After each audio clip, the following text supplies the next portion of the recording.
열왕기상 13장 20절입니다. 저희가 상 앞에 앉았을 때 여호와의 말씀이 그 사람을 데려온 선지자에게 임하니 저가 유다에서부터 온 하나님의 사람을 향하여 외쳐 가로되 여호와의 말씀에 네가 여호와의 말씀을 어기며 네 하나님 여호와가 네게 명한 명령을 지키지 아니하고 돌아와서 여호와가 너더러 떡도 먹지 말고 물도 마시지 말라 한 곳에서 떡을 먹고 물을 마셨으니 네 시체가 네 열조의 묘실에 들어가지 못하리라 하셨느니라 하니라. 자기가 데리고 온 선지자가 떡을 먹고 물을 마신 후에 그를 위하여 나귀의 안장을 지우니라. 이에 그 사람이 가더니 사자가 길에서 저를 만나 죽임에 그 시체가 길에 버림받으니 나귀는 그 곁에 섰고 사자도 그 시체 곁에 섰더라. 지나가는 사람들이 길에 버린 시체와 그 시체 곁에 선 사자를 보고 그 늙은 선지자가 사는 성읍에 와서 말한지라. 그 사람을 길에서 데리고 돌아간 선지자가 듣고 말하되 이는 여호와의 말씀을 어긴 하나님의 사람이로다. 여호와께서 그에게 하신 말씀과 같이 여호와께서 그를 사자에게 붙이심에 사자가 그를 찢어 죽였도다 하고 이에 그 아들들에게 말하여 가로되 나를 위하여 나귀의 안장을 지우라. 저희가 안장을 지우매 저가 가서 본즉 그 시체가 길에 버림받았고 나귀와 사자는 그 시체 곁에 섰는데 사자가 시체를 먹지도 아니하였고 나귀를 찢지도 아니하였더라. 늙은 선지자가 하나님의 사람의 시체를 떠들어 나귀에 실어 가지고 돌아와 자기 성읍으로 돌아가서 슬피 울며 장사하되 곧 그 시체를 자기의 묘실에 두고 그를 위하여 슬피 울며 가로되 오호라 나의 형제여 하니라. 그 사람을 장사한 후에 저가 그 아들들에게 말하여 가로되 내가 죽거든 하나님의 사람을 장사한 묘실에 나를 장사하되 내 뼈를 그의 뼈 곁에 두라. 그가 여호와의 말씀으로 베델에 있는 단을 향하고 또 사마리아 성읍들에 있는 모든 산당을 향하여 외쳐 말한 것이 반드시 이룰 것임이니라. 32절 말씀까지 읽어드렸습니다. 우리가 전 시간에 여로보암이 자기 멋대로 이제 베델과 단에다가 송아지를 만들어 놓고 금송아지를 만들어 놓고 아무나 원하는 자들을 제사장으로 세우고 자기 마음대로 절기를 정하고 하나님을 섬긴다고 그렇게 말하는 그런 장면과 그 베델에서 그 여로보암이 하나님 앞에 제사 드린다고 제사 드릴 때 나타나서 하신 말씀, 이것들을 살펴봤죠. 13장 2절 다시 한번 보시겠습니다. 13장 2절 하나님의 사람이 단을 향하여 여호와의 말씀으로 외쳐 가로되 단아 단아 여호와께서 말씀하시기를 다윗의 집에 요시아라 이름하는 아들을 낳으리니 저가 내 위에 분향하는 산당 제사장을 내 위에 제사할 것이요 또 사람의 뼈를 내 위에 사르리라 하셨느니라. 그리고선 예조 하나님의 증거를 들어서 그 단을 갖다가 이렇게 완전히 갈라지면서 재가 쏟아지는 그런 예조까지 보이죠. 다윗의 집에 요시아가 나타날 것이다. 약 300여 년 후죠. 다윗의 집에 요시아가 나타나서 이걸 다 쓸어버릴 것이다. 이런 말씀을 경고를 하면서 단이 갈라지고 재가 쏟아지는 그런 증거를 보여주죠. 그러니까 여로보암은 손은 또 마비가 돼버리고 말라버리고 그러니까 여로보암이 이 선지자에게 그랬잖아요. 우리 가서 차근차근 우리 이렇게 교제해가면서 다시 한번 말씀을 하십시다. 내가 당신의 잘 대접하고 선물도 주겠습니다. 하고 또 그 선지자에게 말하죠. 지금 여로보암은 다윗, 솔로몬, 르호보암,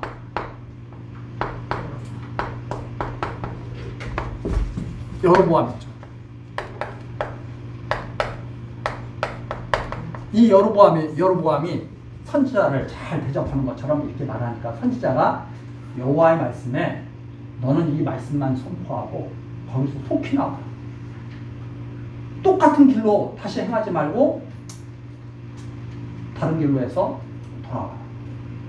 이런 하나님의 말씀. 뭐 떡을 먹지도 말고 물도 마시지 말라고 했다. 이러면서 여로보암의 말을 거절하고 잘 떠나왔죠. 잘 떠나왔는데 그 베델에 있는 그 선지자가, 늙은 선지자가, 그래? 아들이 그 소식을 전해주니까 그 소식을 듣고, 야, 너 빨리 쫓아가도록 하겠다.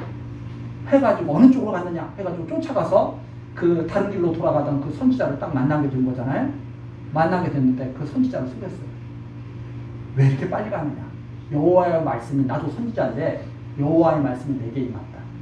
너 나랑 같이 가서 좀 쉬었다가 떡도 먹고 물도 마시면서 좀 기운을 보충해서 돌아가. 하나님이 너를 사랑하셔서 나에게 이렇게 말씀하셨다. 이런 식으로 거짓말을 해가지고 그 선지자를 다시 데려오게 됐죠. 그것이 바로 어디까지 내용이에요? 13장 18절. 13장 18절이죠. 저가 그 사람에게 이르되 나도 그대와 같은 선지자라. 천사가 여호와의 말씀으로 내게 이르기를 그를 내 집으로 데리고 돌아가서 그에게 떡을 먹이고 물을 마시오라 하였느니라. 하니 이는 그 사람을 속였어요. 그러니까 하나님의 말씀이 그 선지자에게 임했다고 그랬더니 아무 의심 없이 따라간 거예요. 속은 거예요. 그렇죠? 왜? 하나님의 말씀이라고 그러니까. 하나님의 말씀이라고 그러니까 그냥 너무나 사람이 순전하다 보니까. 왜? 다른 사람, 이 순전한 사람이, 이 마음이 어린아이 같은 사람이 잘 속거든요. 마음이 교활한 사람은 잘 속지도 않아. 왜? 남을 많이 속여봤기 때문에 자기도 안 속으려고 애를 쓰기 때문에 쉽게 속지가 않아. 속을 때가 되면 속지만, 물론. 근데 누가 제일 잘 속느냐? 어린아이 같은 사람들이 잘 속는 거죠. 마음이 순전해가지고, 그 어린아이들이 까딱하면은 그냥 뭐 사탕 하나 준다는 말에 숨 끌려서 그냥 끌려간다 이 말입니다. 이 하나님의 선지자도, 다른 선지자고 나도 선지자인데 여호와의 말씀이 나에게 임했어. 너를 빨리 데리고 와서 떡도 먹이고 물도 마시라고 그랬어. 우리 집에 가자. 누가 속일 줄 알았겠어요. 근데 속은 거예요. 그럼 하나님이 용서해 주셔야 돼요? 안 용서해 주셔야 돼요? 아니, 지금 하나님의 일을 열심히 하느라고 힘들게 여로보암 데까지 와가지고 목숨을 내걸고 왔어. 왕 앞에 가서 저주를 내리면 어떻게 돼요? 저놈 잡아라 하잖아요. 여로보암이 저놈 잡아라 하다가 손이 지금 이게 마른 거 아니에요? 마비된 거 아니에요? 죽을 각오로 이렇게 갔어. 어떻게 될지 몰라. 용기를 내가지고 가가지고 왕 앞에서 요시야, 다윗의 집에 요시야라는 왕이 나타날 텐데 다 쓸어버릴 거야 너희들. 여호와의 말씀이야. 왕이 제사 드리고 있는 앞에 가서 쉽게 말해서 완전히 그걸 다 망쳐버린 거죠. 그 행사를. 이 정도 용기를 낸 분인데 속았어. 속아가지고 갔어. 왜? 하나님의 말씀이라고 그러니까. 그러면 하나님께서 조금 용서해 주실 만도 하잖아요. 가차없이 사자를 보내가지고 찢어주시. 하나님 뭐 도대체 어떤 하나님이에요? 너무 냉정하신 분 아닌가요? 뭐?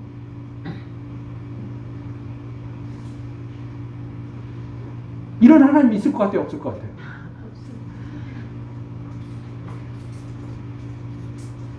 참 이래서 이런 것들을 이렇게 생각하는 분들이 구약의 하나님은 예수 그리스도와는 달라. 예수 그리스도는 사랑의 하나님인데 구약의 하나님은 이건 아니야. 이렇게 해가지고 구약의 하나님과 신약의 하나님은 다르다. 이렇게까지 생각하는 그 잘못된 생각을 하는 분들이 그래서 나타나는 거예요. 도대체 하나님은 왜 이렇게 섭리를 하실까? 인간은 하나님 앞에서 도대체 무엇일까?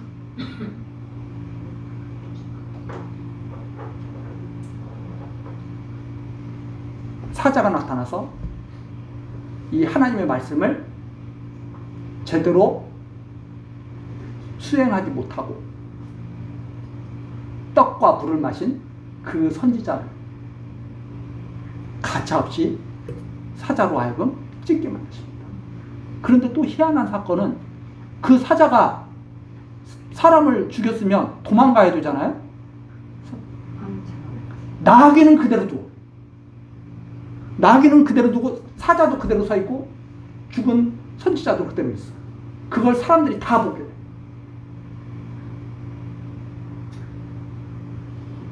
돼. 참 그렇잖아요. 누가 올 때까지 하나님의 선지자를 속인 그 늙은 선지자가 올 때까지 그걸 다 그대로 그 자리를 보존해 주게 돼. 왜 그러실까요?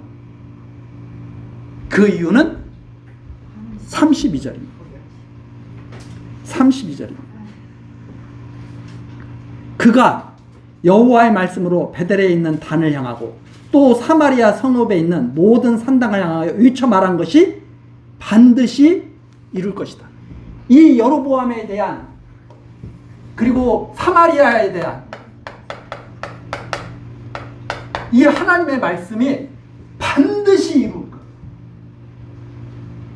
한 것을 보여주시기 위한 하나님의 섭리다. 이것이.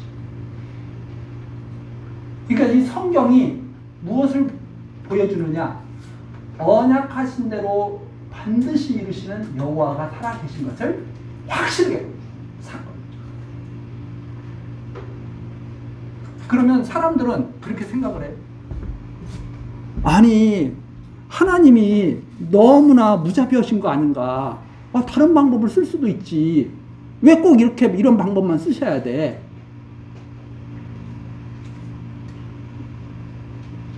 우리는 근본으로 돌아가야 됩니다. 우리가 자꾸 생각하는 것은 우리 사람의 생각에 하나님을 자꾸 가두려고 해요. 이게 내 생각 안에 하나님을 이렇게 두려고 해요. 하나님은 내 생각 안에만 있어야 돼. 하나님이 종이에요? 인간의 생각 안에 한계에 갇혀 있는 분이 하나님인가요?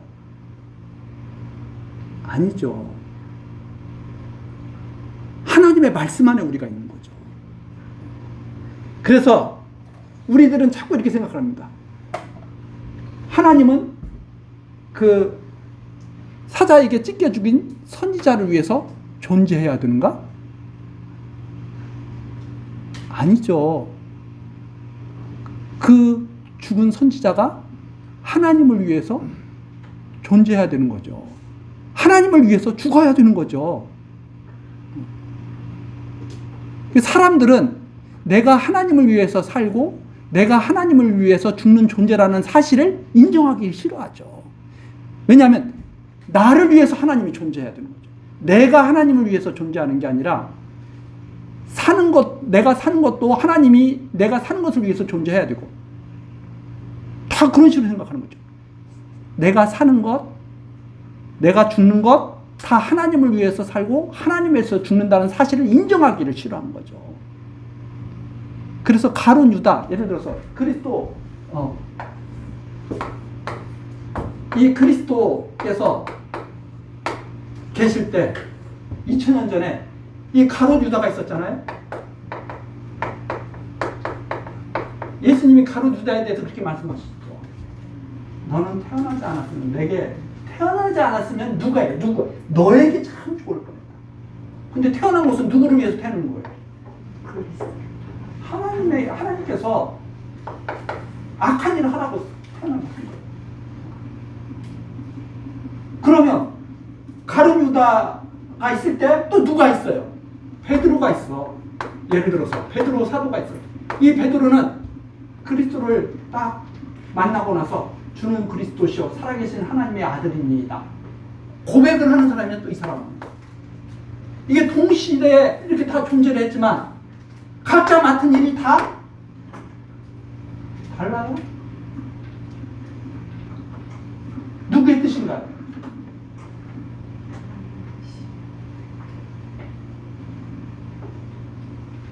이 시대에 베드로가 태어나고 싶어서 태어났을까요? 가룟 유다가 이 시대에 태어나고 싶어서 태어났을까요? 하나님의 선지자가 사자에게 찢겨 죽기 위해서 태어났을까요? 단순히 그런 게 아니다. 하나님의 뜻이 무엇인지를 드러내는. 뭐 우리가 많은 사람들이 시대정신 그러지만 하나님을 모르고 시대정신을 알 수가 없는 거예요. 지금 무슨 시대예요? 하나님의 말씀으로 알 수 있는 거예요. 지금은 말세예요. 예수님 오시고 나서 그걸로 끝이에요. 이제 예수님께서 그렇게 말씀하셨잖아요. 그동안에 많은 일꾼들을 보냈지만 아무도 듣지 않았다. 그래서 마지막으로 누가 오신 거예요? 하나님의 아들이 이 땅에 오신 거예요. 이때부터 말세예요. 이제 세상은 이제 더 이상 없어요. 이제 심판이 이루어지고 있는 거예요. 그리스도를 믿는 자와 믿지 않는 자, 쫙 다 나눠지는 심판. 그것이 온전히 역사적으로 이루어질 때 마지막 재림의 때 여호와의 날, 그게 바로 우리 눈앞에 나타납니다. 그래서 우리가 이 땅에 태어나서 있는 것은 나를 위해서 존재하게 하라고 이 땅에 태어난 게 아니라 하나님께서 어떻게 쓰시는지를 우리로 하여금 확인하고 우리를 이 땅에 두신 거죠. 지금 속였습니다. 그리고 속았어요. 나는 속았는데 억울합니다.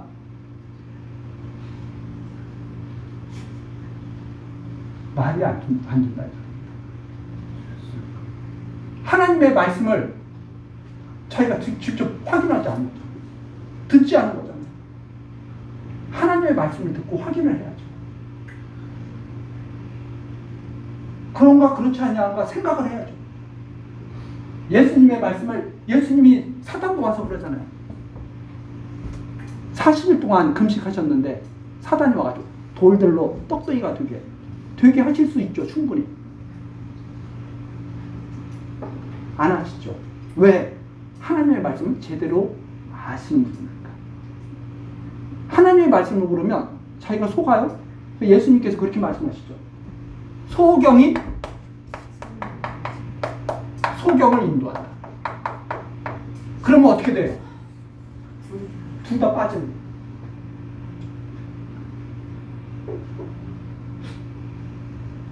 하나님께서 이렇게 역사하시는 것은 하나님의 말씀이 얼마나 확실한가 하는 것을 보여주시는 거죠.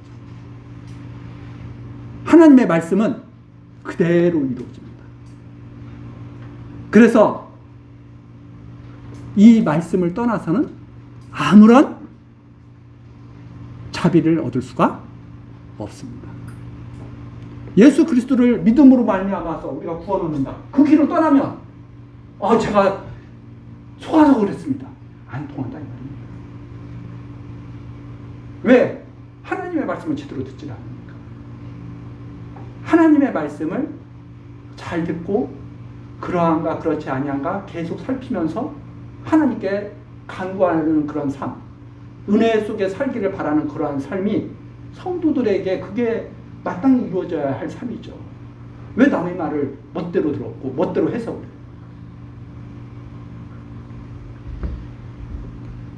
그래서 하나님께서 예수님 로마서에 그런 말이 있어요. 우리가 살아도 주를 위해 살고 죽어도 주를 위해 죽는다. 이 선지자가 바로 그런 삶을 보여준 거예요.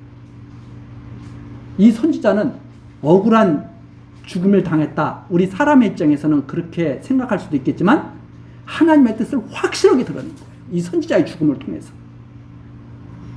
마치 그리스도가 십자가에 죽으신 것이 하나님의 뜻을 확실하게 드러내는 것처럼, 그래서 우리는 죽음에 대한 이해도 조금 달라져야 돼요. 죽음이라는 것은 하나님의 뜻을 확실하게 드러내는 증거예요. 그래서 있잖아요. 의인은 없나니 하나도 없다. 죄값은 뭐예요?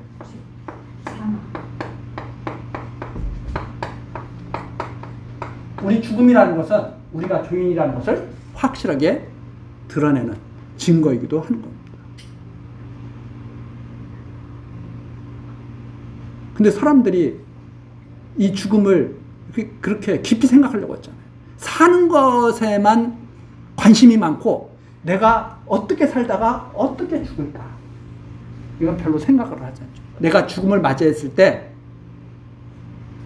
어떤 모습으로 죽음을 맞이할 것인가, 내가 하나님께 감사함으로 하나님께 내 영혼을 맡기는 마음으로 죽음을 맞이할 것인가, 하나님 억울합니다, 이렇게 죽을 수는 없습니다, 그러면서 발버둥 칠 것인가. 우리가 죽음에 대해서도 생각해 봐야 되죠. 그래야 사람이 조금은 더 깊이가 있어지는 것 같아요. 죽음에 대해 생각해야죠. 오늘까지 살아온 것, 죽음, 언제 올지도 모르는 이 죽음, 이 선지자의 죽음이 이게 어떤 죽음인가? 저는 우리에게 무엇을 알려주는 죽음이었느냐? 바로 32절. 일차 말한 것이 반드시 이룰 것을 확실하게 증거하는 죽음이었다.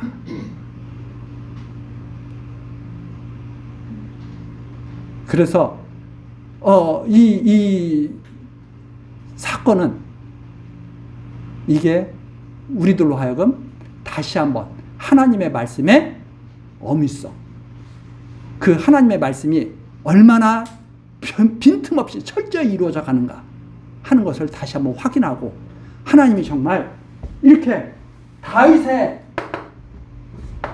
자손으로 요시아가 와서 확실하게 엎을 것이다. 그럼 요시아는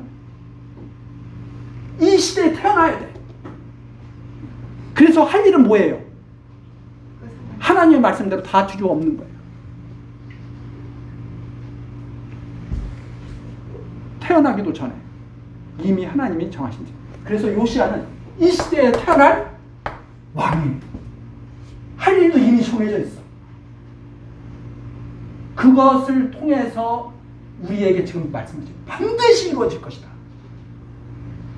그리스도도 때가 돼서 반드시 오실 것이고, 그리스도 안에 있는 성도들도 때가 되면 반드시 다 부르실 것이다. 이게 믿어져요. 그걸 증거하기 위해서 선지자가 사자에게 의해서 죽게 됩니다.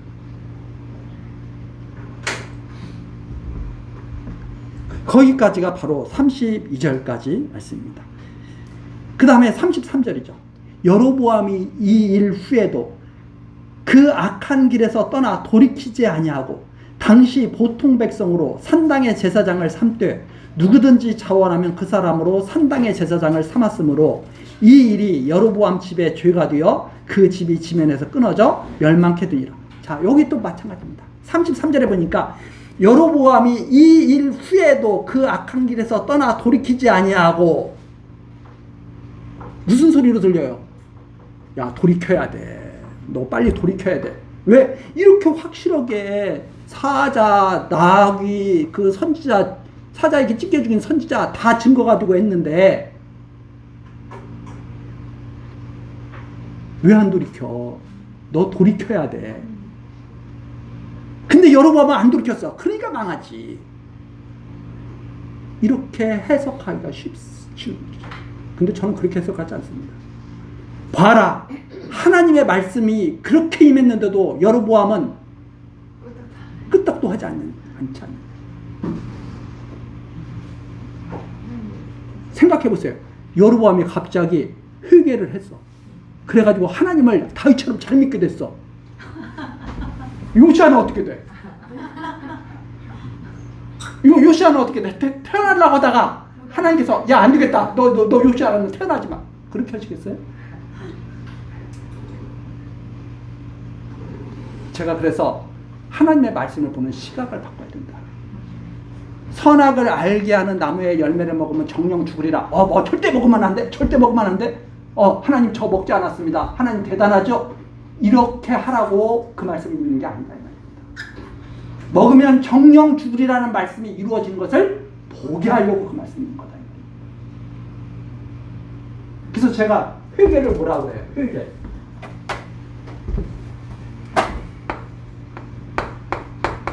제가 먼저 번에도 말씀드렸죠. 회개. 하나님, 제가 지금까지는 잘못 살았습니다. 주일날도 여러 번 빠지고 제가 놀러도 많이 다녔습니다. 하나님, 앞으로는 개과천선해서 절대 그렇게 하지 않겠습니다. 제가 절대로 빠지지 않고 교회 나오겠습니다. 회개, 그게 회개인가요? 회개가 아니에요, 그거. 제대로 회개하려면 그렇게 회개하면 안 되죠. 하나님, 제가 세상의 주인인 줄 알고 살았습니다. 제가 제 마음대로 교회에 안 나오는 줄 알았습니다. 제 마음대로 놀러 가는 줄 알았습니다. 그런데 알고 보니까 하나님께서 날 붙들어 주시지 않으면 나는 아무것도 할 수 없는 존재라는 것을 알았습니다. 내 마음도 내가 마음대로 다스릴 수 없는 거 알았습니다. 하나님, 저의 모든 것을 맡겨오니 다 다스려 주옵소서. 마음도 주시고 교회당에 나올 수 있도록 여건도 허락해 주시고 건강도 허락해 주시고 다 허락해 주셔야 제가 교회당에 나올 수 있습니다. 이제 그것을 알겠습니다. 지금까지 제가 주인 것으로 알고 산 것 제가 정말 미련했습니다. 용서하십시오. 이렇게 해야 회개죠. 하나님, 제가 지금까지는 못했는데 지금부터 잘해보겠습니다. 저만 믿으십시오. 이게 회개예요? 회개가 아니에요. 더 강팍해진 거죠. 회개라고 하는 것은 하나님이 주인이시고 저는 주인 밑에 있는 종입니다. 하나님이 아버지시고 저는 아들입니다. 하나님이 아니면 제가 존재할 수 없습니다. 하나님이 아버지시다. 제가 아들입니다. 이렇게 말하는 것은요. 하나님 아버지, 저는 아들입니다. 이렇게 말하는 것은 이게 어떤 뜻이냐. 하나님이 없다면 저는 존재할 수도 없습니다. 이 뜻을 갖고 있는 말이에요. 그렇지 않아요? 매일 하나님의 아들입니다 하면서 하나님 없이도 자기는 존재하고 있는데 우리가 초점을 확실하게 하나님께 맞춰야 됩니다. 하나님께서 우리를 이 땅에 보내시지 않았으면 우리는 존재할 수도 없죠. 요시아가 이 땅에 존재할 수 있는 것은 하나님께서 미리 작정하시고 예정하신 대로 보내신 때 까닭입니다. 그리고 이미 할 일이 다 정해져 있습니다. 지금 우리들이 살아가면서 맡고 있는 일이 다 하나님께서 맡기신 일이죠. 그렇기 때문에 우리들을 이 땅에 존재하게 하신 그 하나님을 우리가 믿는다면 우리의 삶을 성실하게 살 수밖에 없게 되는 거죠. 우리가 자녀들을 왜 성실하게 돌봐요? 하나님께서 우리에게 맡겨준 자녀들. 그 일 하라. 우리들이 왜 신앙생활을 해요? 하나님께서 그 일 하라고 우리를 보내셨으니까. 이런 것을 바르게 우리가 계속 생각하면서 하나님께 간구해야죠. 하나님, 말씀은 그렇게 들었는데 제가 안 됩니다. 하나님께서 해주십시오. 이렇게 기도를 해야죠. 그런데 하나님, 제가 잘해볼 테니까 조금만 더 참고 계십시오. 제가 잘해보겠습니다. 이게 우스꽝스러운 거죠. 우리가 확실하게 이해를 해야 됩니다. 하나님과 우리와의 관계. 왜 하나님께서는 그리스도를 보내셨는가? 우리로서는 할 수 없으니까 그리스도를 보내신 거잖아요. 우리로서는 할 수가 없으니까. 그러니까 하나님께 우리는 아무것도 할 수 없다고 고백을 해야죠. 그래야 그리스도 안에서 우리가 하나님과 하나가 되는 거죠. 자, 그래서 33절 여로보암이 이 일 후에도 그 악한 길에서 떠나 돌이키지 아니하고 하나님의 말씀대로 이루어졌다는 뜻이죠. 하나님의 말씀대로 이루어지고 있다는 뜻이죠. 이거 가지고 여러분 우리는 여로보암처럼 해서는 안 됩니다. 물론 무슨 뜻인지는 알겠으나 하나님의 섭리를 자꾸 오해하게 만들어요. 그래서 하나님의 섭리를 오해하는 사람들은 그런 말 서슴없이 하는 거예요. 하나님은 사랑의 하나님이신데 어떻게 지옥을 만들었겠느냐. 지옥이라는 것은 없다. 왜? 하나님은 사랑이 풍성하신 분이야. 왜 지옥을 만드셨겠느냐. 이런 말 서슴없이 할 수 있는 거예요. 하나님께서 어떻게 사랑의 하나님께서 망하게 하겠느냐. 망하게 하는 것은 사단이고 하나님은 흥하게 하시는 분이지. 이런 말도 서슴없이 하는 거예요. 하나님께서 부리시는 종이잖아. 악한 영웅. 그게 한 군데만 나오는 게 아니거든요. 미가야 선지자, 구약의 미가야 선지자, 여호사밧 왕이란 아합 왕이 있을 때 내가 천상에 올라가서 보니까 유혹하는 영이 하나님의 명령을 받고 아합 왕 유혹해서 죽이라고 그러더라. 욥기에도 나오잖아요. 사단이 딱 왔을 때 하나님께서 내 종 욥을 유하여 보았느냐 하면서 이렇게 성경에 다 하나님의 그 통제권 아래에 있는 악한 영들을 갖다가 하나님을 대적하는 하나님과 맞짱 뜨는 영으로 다 변동시키고 그러면 돼요? 하나님의 절대 주권을 이해하지 못하기 때문에. 자, 그래서 악한 길에서 떠나잖아요. 여로보암은. 왜? 그 길을 가게 돼 있으니까. 이 길을 가게 돼 있어. 다윗을 떠나서 이 길을 가게 돼 있어. 절대 떠나지 않습니다. 그래서 어떻게 하느냐? 다시 보통 사람으로 산당의 제사장을 삼되 하나님의 말씀은 아랑곳 없어요. 하나님의 말씀을 기억하면은 이렇게 할 수 있어요, 없어요? 못하거든. 누구든지 자원하면 그 사람으로 산당의 제사장을 삼았으므로. 자원하는 게 좋아요, 나빠요? 자, 여러분 자원해서 하십시오. 여러분 저도 이런 말 자원해서 하십시오. 좋은 것 같아요, 나쁜 것 같아요? 자원하는 것은 반절이에요. 내가 원한다고 해서 다 되는 건 아니에요. 뭐가 있어야 되느냐? 우리가 이걸 내적 소명, 외적 소명을 그러거든요. 내가 예를 들어서 집사를 하고 싶은 마음이 있어. 근데 교회에서는 안 시켜줘. 내가 마음이 자원하는 마음이 있는데 왜 안 시켜주냐고 대모하면 돼요, 안 돼요? 안 된답니다. 자원하는 마음도 있고 교회에서 당신이 해주셨으면 좋겠습니다. 그게 바로 하나님의 뜻이 하나고 있는 거죠. 자원하는 마음이 있다고 해서 다 되는 것은 아닙니다. 그렇죠? 그래서 우리는 내적 소명과 위적 소명이 일치가 될 때 그것을 하나님의 뜻으로 받아들일 수가 있다. 자원하면 다 누구든지 자원하면 산당의 제사장이에요. 다. 34절 이 일이 여로보암 집에 죄가 되어 그 집이 지면에서 끊어져 멸망하게 돼요. 이게 결국은 하나님의 말씀입니다. 이 여로보암이 속은 거예요. 여로보암이. 이 여로보암의 이 사건에서 나온 게 지금 계속 속는 일이 생기잖아요. 말씀에 속은 거예요. 여로보암. 쉽게 말을 해서. 다윗의 집을 떠나라고 하면 떠나지 말았어야지. 왜? 아브라함과 다윗의 자손으로 그리스도가 오실 건데 여기를 떠나면 안 되죠. 근데 자기는 나가서 잘할 줄 알았던 거예요. 너가 잘하면 내가 다윗의 집처럼 해줄게. 안 된다 이 말입니다. 하나님의 말씀을 바르게 들으면 거절해줘야 되죠. 거절한다고 해서 그게 하나님께로 또 통하는 것도 아니에요. 그 길을 가려고 태어난 사람이에요. 그 길을 가려고. 그것이 마지막 우리가 결론을 내릴 수 있는 거예요. 이 길을 가려고 태어난 사람. 여로보암은 얼마나 그러니까 제게는 가룟 유다 예수님 제게는 태어나지 않은 것이 좋을 뻔하였습니다. 이게 가룟 유다에게만 해당되는 말이 아니다 이 말입니다.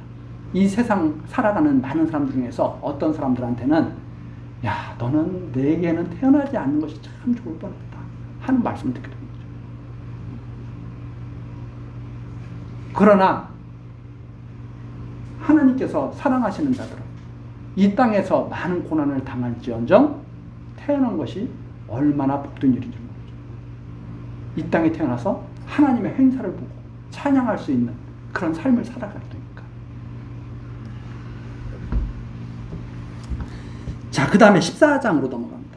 그때 여로보암의 아들 아비야가 병든지라 여로보암이 그 아내에게 이르되 청컨대 일어나 변장하여 사람으로 그대가 여로보암의 아내임을 알지 못하게 하고 다른 사람들은 모르게 하고 실로로 가라. 거기 선지자 아히야가 있나니 저는 이전에 내가 이 백성의 왕이 될 것을 내게 구한 사람이니라. 그러니까 대단한 신뢰할 수 있는 사람이겠죠. 그렇죠? 여로보암 입장에서는. 그런데 여로보암이 이 아히야한테 보내는데 아내를 변장시켜서 보내는 거죠. 그래서 3절. 그대의 손에 떡 열과 과자와 꿀 한 병을 가지고 그에게로 가라. 저가 그대에게 그 아이의 어떻게 될 것을 알게 하리라. 여로보암의 아내가 그대로 하여 일어나 실로로 가서 아히야의 집에 이르니 아히야는 나이로 인하여 눈이 어두워 보지 못하더라. 자, 참 여기 보면은요, 아히야가 또 나이가 많아서 눈이 어두워. 당연한 것 같아요? 당연하지 않은 것 같아요? 당연한 것 같아요. 이삭도 눈이 어두워서 에서와 야곱을 구분하지 못하고 축복하고 막 그랬잖아요. 그래도 또 희한하게 모세는 눈이 밝아가지고 가나안 땅도 올라갔다. 이게 120세인데도 또 봐. 눈이 어두운 게 축복이에요? 저주예요? 뭐예요? 사람들은 그런 걸 가지고 축복과 저주를 찾고 납니다. 이 말이에요. 그게 하나님을 아느냐 모르느냐, 하나님을 믿느냐 아니냐에 따라서 나눠지는 것이 눈이 어둡고 눈이 밝고 이게 기준이 아니다 이 말입니다. 근데 왜 아히야는 눈이 어둡게 하셨을까요? 이삭은 왜 눈이 어둡게 하셨을까요? 하나님을 하게 하시려고. 우리가 그걸 받아들여야 돼요. 야, 하나님이 당신의 일을 하시려고 이삭의 눈을 어둡게 하셨네? 이삭이 하나님을 위해서 존재하는 거예요. 하나님이 이삭을 위해서 존재하면 눈을 어둡게 하시면 돼야 안 돼요? 우리가 잘 이해를 해야 됩니다. 내가 육체가 연약해져 가는 것도 하나님을 위한 일이에요. 나를 위한 일이면 연약해져 가는 것이 받아들이기가 힘들어요. 왜? 나는 9988이 아니라 나는 한 150세까지 날아다닐 거야. 이렇게 우리의 마음일 수 있어요. 하나님의 일을 생각하는 사람은 다 늙는 것도 기쁨으로 받아들일 수 있습니다. 사상이 달라져요. 아히야가 눈이 어둡습니다. 눈이 어두워 보지 못하더라. 5절 여호와께서 아히야에게 이르시되 여로보암의 아내가 그 아들이 병듦을 인하여 네게 물으러 오나니 너는 일일이 대답하라. 저가 들어올 때 다른 사람인 채 함이니라. 눈이 어두운 아히야가 하나님의 일을 할 수 있어요, 없어요? 하나님 일을 해요. 제가 이렇게 간간히 이렇게 하는 것은 좀 보는 시각을 조금 바꿀 그런 것을 제가 이렇게 원하기 때문에 자꾸 그래요. 눈이 어둡다고 해서 하나님 못하는 거 아닙니다. 눈이 밝아야 하나님 잘하는 거 아닙니다. 어떤 상태에서든지 하나님을 쓰시는 거예요. 6절입니다. 저가 문으로 들어올 때 아히야가 그 발소리를 듣고 말하되 여로보암의 처여 들어오라. 내가 어찌하여 다른 사람인지 아느냐. 내가 명령을 받아 흉한 일로 내게 고하리니 가서 여로보암에게 고하라. 이스라엘 하나님 여호와의 말씀이 내가 너를 백성 중에서 들어 내 백성 이스라엘의 주권자가 되게 하고, 하나님께서 하시는 말씀입니다. 내가 너를 지금까지 이렇게 만들었어. 그렇죠? 한마디로 내가 지금까지 너를 키워서 이렇게 살게 했어. 8절 나라를 다윗의 집에서 찢어내어 내게 주었거늘 너는 내 종 다윗이 나의 명령을 지켜 전심으로 나를 쫓으며 나 보기에 정직한 일만 행하였음과 같지 않냐고. 이 말씀이 무슨 말씀이냐? 한마디로 말해서 다윗은 항상 여호와를 인정하고 살았다. 그게 다윗이 하나님께 칭찬받은 일이에요. 다윗이 뭐 나쁜 일 하나도 안 했다 이 뜻이 아니라 다윗은 어떠한 상황에서든지 항상 여호와를 인정하고 살았다. 쉽게 말해서 내가 교회에 못 나오는 것도 여호와를 인정함으로 해석을 한 것이고, 내가 교회를 나온 것도 여호와를 인정함으로 해석을 한 거죠. 우리는 보통 그렇게 생각합니다. 교회 못 나오면 그래 내가 오늘은 좀 게을렀지 뭐. 내가 나갈 수 있었으면 부지런했으면 내가 나갈 수 있었을 거야. 그게 아니라 하나님께서 나를 막으셨다. 이 게으름이 이게 하나님께서 나에게 이 게으름으로 나를 묶어놓으셨구나. 인정을 해야죠. 하나님께서 하셨다는 걸 인정을 해야죠. 그런데 자기가 했다는 거야. 자기가 다 했다는 거야. 잘한 일도 자기가 한 거고 못한 일도 자기가 한 거고, 태어난 것도 자기 멋대로 뭐 자녀 낳은 것도 우리 멋대로 다 낳은 거고, 하나님의 뜻을 인정하죠. 아니 다윗 마음대로 요시아를 낳나요? 한 사람 이 중에 르호보암이 없었으면 요시아 없어요. 생각해보세요. 다윗 솔로몬 르호보암까지 잘 됐어. 근데 이 르호보암이라는 사람이 없어져 버렸어. 그러면 요시아는 존재할 수가 없어요. 요시아가 있기까지는 낳고 해서 요시아가 존재하는 거예요. 하나님의 뜻이에요. 우리가 존재하는 것도 똑같다 이 말입니다. 그게 하나님의 뜻이에요. 그래서 이 뜻을 우리가 받아들인다면 우리의 삶 자체를 하나님께 감사해야 돼요. 변함없이 이루시는 그 하나님의 뜻을 나를 통해서 확인하게 하시는 거예요. 그렇잖아요.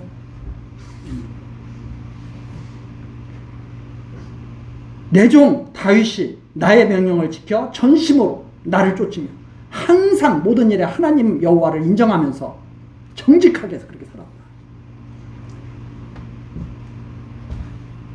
그런데 너는 어떠느냐?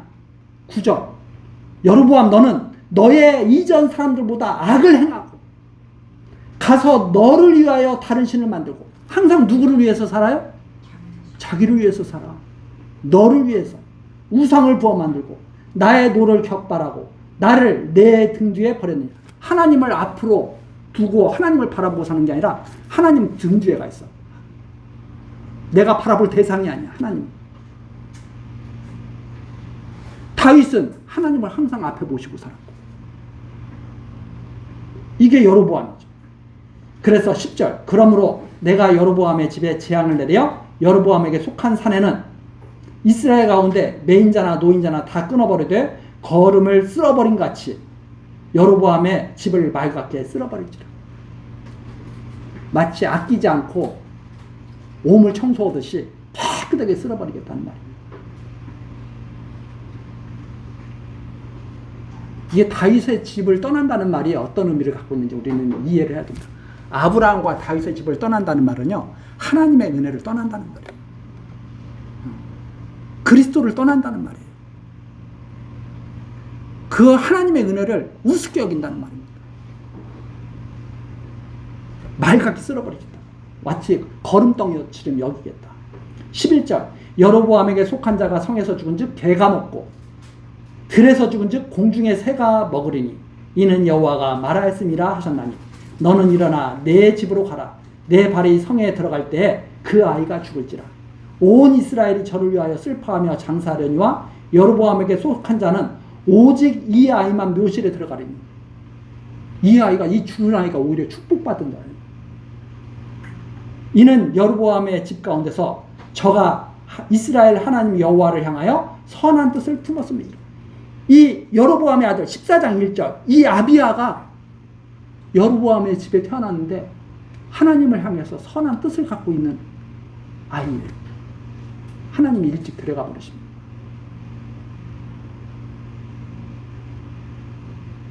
그래서 우리가 생각하는 거예요. 죽음이라는 게 무엇일까?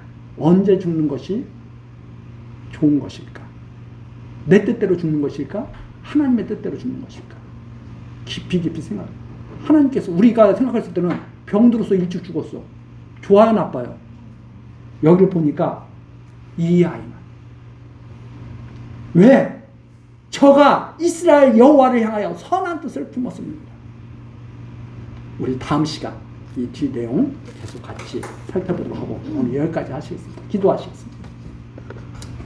사랑과 자비가 풍성하신 하나님 아버지, 영원전 하나님의 기뻐하신 뜻을 따라 이 시대에 우리들을 두시고 주님 앞으로 부르셔서 하나님 경외하는 복된 삶을 살아가게 하시니 감사드립니다. 하나님, 이 시간에도 친히 섭리하신 이스라엘의 역사를 통하여 우리들이 하나님을 여호와로 깨달아 믿을 수 있도록 가르쳐 주셨습니다. 이 진리의 가르침에 우리들 확신하게 하시고 믿음 안에서 세상을 담대하게 살아가도록 지켜주옵소서.